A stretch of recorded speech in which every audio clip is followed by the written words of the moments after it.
Number 2, retargeting to customer. Number 2, retargeting to customer, यानी आपका एक व्यक्ति है, जैसे मैंने अभी लीड मैनेजमेंट में बताया कि आपने जो कस्टमर आपका हो जा रहा है उसको फिल्टर करके आपने कस्टमर वाले श्रेणी में आपने डाल दिया। अभी जो रीटारगेटिंग है वो क्या है? अब मान लीजिए आपके पास 10 प्रोडक्ट है, अब 10 प्रोडक्ट में उसने एक प्रोडक्ट खरीदा है या 10 सर्विस में से एक सर्विस उसने लिया हुआ है। अब उससे जब आपका वो जब कस्टमर बन जाता है तो आपकी जो बातचीत है उस कस्टमर से शुरू हो जाती है। तो अब देखिए, कहने करते हैं कि अब अगर किसी ने एक प्रोडक्ट कोई खरीदा है, जैसे एक सर्विस की अगर मैं बात करूं तो मान लीजिए एक सॉफ्टवेयर है, कोई सॉफ्टवेयर की कंपनी है, उसने एक सॉफ्टवेयर बेचा, तो सॉफ्टवेयर के बाद अगर उसको रीटारगेटिंग हमें करना होगा तो डायरेक्ट अगर ये कंपनी जो सॉफ्टवेयर की कंपनी जो सॉफ्टवेयर ऑलरेडी इसको बेच चुकी है और वो अगर उसे सीधे अगर अब ये बोलेगी कि आप हमारे से रजिस्ट्रेशन ले लो, कंपनी रजिस्ट्रेशन ले लो, सपोज कीजिए, तो वो जो कस्टमर है वो बिल्कुल मना कर देगा, वो इंटरेस्टेड नहीं होगा। लेकिन वही यही सॉफ्टवेयर की अगर कंपनी जो है अगर ये बोलेगी सर सॉफ्टवेयर आपने ले लिया, आप एसएमएस इसमें लगा लीजिए, तो कस्टमर कहीं ना कहीं जो है वो एग्री कर जाएगा एसएमएस लगाने के लिए। एसएमएस जैसे वो लगा लेता है तो उसको फिर बोला जा सकता है सर आपने सॉफ्टवेयर लिए एसएमएस लगा दिया आपने, अब एक काम कीजिए सर आप अपने कंपनी का एक मोबाइल ऐप डेवलप करा लीजिए, जिससे क्या होगा कि अब वेबसाइट तो फोन में इतना फ्रेंडली नहीं खुलता है, मोबाइल फ्रेंडली होने के बाद वेबसाइट वगैरह इतना अच्छा नहीं खुलता है या सॉफ्टवेयर नहीं चल पाता, तो मोबाइल एप्लीकेशन ऑफर कर रही है, मोबाइल एप्लीकेशन वो एग्री हो सकता है। तो कुल मिलाकर बात है कहने करते हैं कि रीटारगेटिंग जब भी कस्टमर को बुक करें तो उसी चीज के लिए ऑफर करें, वही सर्विस या वही प्रोडक्ट ऑफर करें जिसको उस चीज के बाद तुरंत उसकी नीड हो। या कोई भी प्रोडक्ट की अगर कंपनी है, आपने कोई प्रोडक्ट आपने ऑफर उसको किया हुआ है, वो कस्टमर ने बाय किया हुआ है, तो तुरंत उससे सिमिलर प्रोडक्ट जो है वो ऑफर उसको करेंगे तो ज्यादा चांसेस होता है कस्टमर को जो है एक्टिवेट होने। तो ये होता है हमारा रीटारगेटिंग टू कस्टमर। अब बढ़ते हैं नेक्स्ट पॉइंट की तरफ। Number 3, franchise module. अब फ्रेंचाइजी मॉड्यूल क्या है? आज के डेट में बहुत एक बिजनेस को अपने डेवलप करने के लिए बढ़ाने के लिए बहुत ही बेस्ट जरिया है। अब जरिया क्या है कि आप अपने बिजनेस का अपने सेल्स को बढ़ाने के लिए फ्रेंचाइजी मॉड्यूल जो है वो लोगों को आप ऑफर कर सकते हैं। अब जैसे कि मान लीजिए एक ऑफिस है आपके पास और आपने लोगों को ये बोला कि हमारे सर्विस का, हमारे प्रोडक्ट का, हमारे कंपनी का आप एजेंसी ले सकते हैं, आप फ्रेंचाइजी ले सकते हैं, उस फ्रेंचाइजी पे आपको ये कमीशन मिल सकता है, ये खर्चे मिल सकते हैं। तो आप अपने बिजनेस को डेवलप करने के लिए फ्रेंचाइजी मॉड्यूल को अपना सकते हैं। और फ्रेंचाइजी मॉड्यूल जो है वो तेजी से, अब कहने करते हैं कि मान लीजिए आपका एक ऑफिस है आपका और ये मान लीजिए अगर 5 लाख का सेल कर रहा है, वहीं आपने अगर दूसरा फ्रेंचाइजी यहाँ पे दे दिया, फ्रेंचाइजी दे दिया, अगर ये 2 लाख का भी बिजनेस कर रहे हैं तो आपके कंपनी का 7 लाख का बिजनेस हो रहा है ना सर, 7 लाख का बिजनेस हो रहा है। अगर आपने 3 कर दिया तो आप अगर 2 लाख का वहां भी हो रहा है तो आपके 9 लाख रुपए का बिजनेस हो रहा है। तो फ्रेंचाइजी मॉड्यूल जो है वो आप अपना सकते हैं और फ्रेंचाइजी का पूरा स्ट्रक्चर वगैरह जो भी है पूरा का पूरा अलग से आप तैयार कीजिए।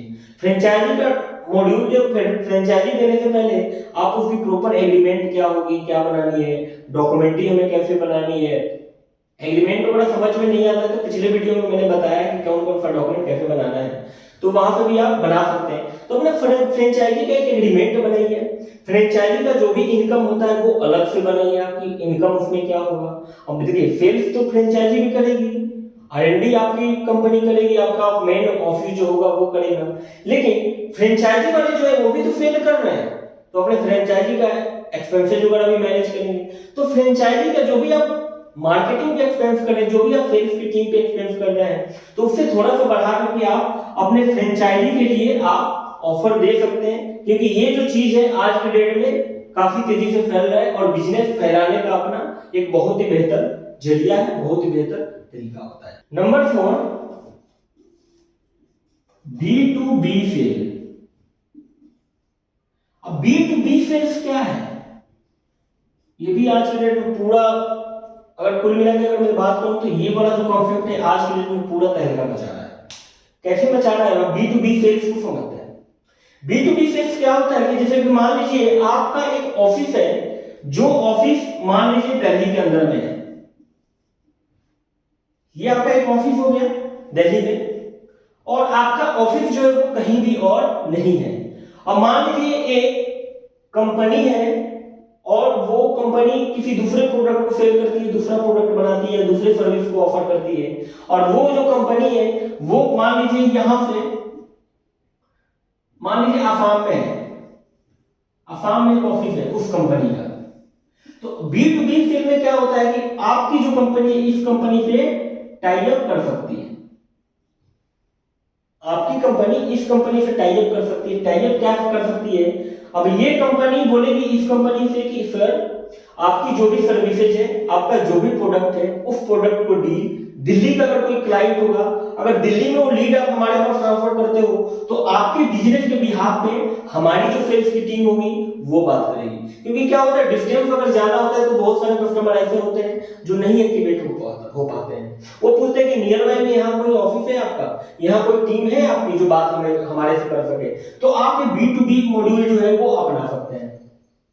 और मान लीजिए आपका कोई क्लाइंट आसाम का है, तो आसाम की टीम जो है वो वहां पे उनसे बातचीत करेगी, उनको कोऑर्डिनेट करेगी। तो मान लीजिए वहां का व्यक्ति अगर कोई भी एक्टिवेट होता है तो अगर इसके माध्यम से होता है तो इसको जो कमीशन देना है वो आप देंगे, और इस कंपनी का, इस बिजनेस का जो भी क्लाइंट आप दिल्ली में एक्टिवेट होता है, आपके माध्यम से एक्टिवेट होता है, तो ये कंपनी जो है वो आपको कमीशन देगी। अब ऐसा नहीं फ्री में कोई काम नहीं करता, अपने प्रोडक्ट के साथ उनके सर्विस को भी आप बेचिए, आपके प्रोडक्ट के साथ वो भी अपने सर्विस को बेच रहे हैं। तो ये ऐसे चलता है बी टू बी मॉड्यूल, और आज के डेट में बहुत सारे लोग जो है वो इसी मॉड्यूल पे काम कर रहे हैं। इवन हम भी इसी मॉड्यूल को अपना करके अपने सेल्स को इंक्रीज कर रहे हैं। हम भी इसी मॉड्यूल पे ज्यादा ध्यान देते हैं और ज्यादा इस मॉड्यूल से काम निकलता है। Number 5, package service offer. Service offer with another company product। Package service offer with another company product।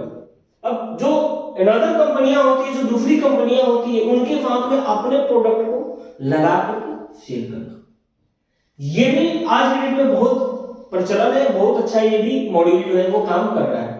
अब ये काम करता कैसे है? जैसे कि मान लीजिए आपके पास आपकी कंपनी जो है वो किसी सर्विस की कंपनी है, और वो जो सर्विस जो प्रोवाइड कर रही है, अब जैसे कि मान लीजिए आपकी जो कंपनी है वो क्या कर रही है कि लीगल, मान लीजिए कंपनी रजिस्ट्रेशन की कंपनी है, कंपनी रजिस्ट्रेशन करती है, यानी कंसल्टेंसी वर्क प्रोवाइड करती है, कंपनी रजिस्ट्रेशन करती है। अब एक बिजनेस जो है उसको कंपनी रजिस्ट्रेशन तो करना ही करना है, वहीं पे एक दूसरी जो कंपनी है वो क्या करती है, डॉक्यूमेंट्री सर्विस प्रोवाइड करती है, या आईटी की कंपनी है, कोई सॉफ्टवेयर वगैरह वेबसाइट वगैरह डेवलप करती है। तो आप क्या कर सकते हैं, आप इनसे कंसल्ट कर सकते हैं या ये आपसे कंसल्ट कर सकते हैं कि हाँ जी सर आप क्या कर रहे हैं, आप अपने प्रोडक्ट को, अपने सर्विस को सेल जो कर रहे हैं, आप एक काम कीजिए, हम आपके बिजनेस से रिलेटेड हमारे पास कोई प्रोडक्ट है या हमारे पास ये प्रोडक्ट है, आप अपने सर्विस में इंक्लूड करके पैकेज सर्विस आप दे सकते हैं। अब कस्टमर का ये फायदा होगा कि उसका एक ही जगह से सारा समाधान हो गया, सारे प्रॉब्लम का समाधान हो गया, यानी उसको डॉक्यूमेंट्री मिल गई या वेबसाइट भी वहीं से मिल जा रहा है, कंपनी भी वहीं से बन जा रही है और उसका काम हो जा रहा है, और दोनों का ये फायदा हो गया कि इसका भी प्रोडक्ट सेल हो गया और इनका भी प्रोडक्ट सेल हो गया। तो ये जो है पैकेज सर्विस ऑफर, आपने देखा होगा कि आजकल जितने भी टेलीकॉम कंपनियां हैं वो क्या करती है, वो बोलती है कि इतने का रिचार्ज करो, आपको ये जो ओटीटी प्लेटफॉर्म है वो उसकी सब्सक्रिप्शन जो है वो फ्री मिलती है। तो ये क्या करते हैं, ये इससे क्या होता है कि वो सर्विसेज को यानी सेल्स को बढ़ा देते हैं और पैकेज समझ के लोग ज्यादा मात्रा में ले लेते हैं और कुछ परसेंटेज जो होता है, जो उनका चार्जेस होता है वो दे देते हैं। अब ये क्या करेंगे, अपने सर्विस में थोड़ा सा डिस्काउंट दे देंगे। अब ये कंपनी क्या करेगी, ये भी थोड़ा सा डिस्काउंट दे देगी, जो यानी रेगुलर सेल प्राइस जो है उससे कम में डिस्काउंट में, तभी तो पैकेज बनेगा ना। अब कस्टमर को लगता है ये है कि बस हमें ये चीजें इंडिविजुअल खरीदने में इतना टाइम लग रहा है, इतना चार्जेस लग रहा है, लेकिन यही चीजें कम प्राइस में हमें सारी चीजें यहाँ से मुहैया करा दी जा रही है, यहाँ पे मिल जा रहा है। तो ये भी मॉड्यूल आप अपना सकते हैं अपने बिजनेस को बढ़ाने के लिए, सेल्स को इंक्रीज करने के लिए। और ये भी मॉड्यूल जो है आज की डेट में बहुत ज्यादा पॉपुलर है, बहुत ज्यादा वर्क कर रहा है।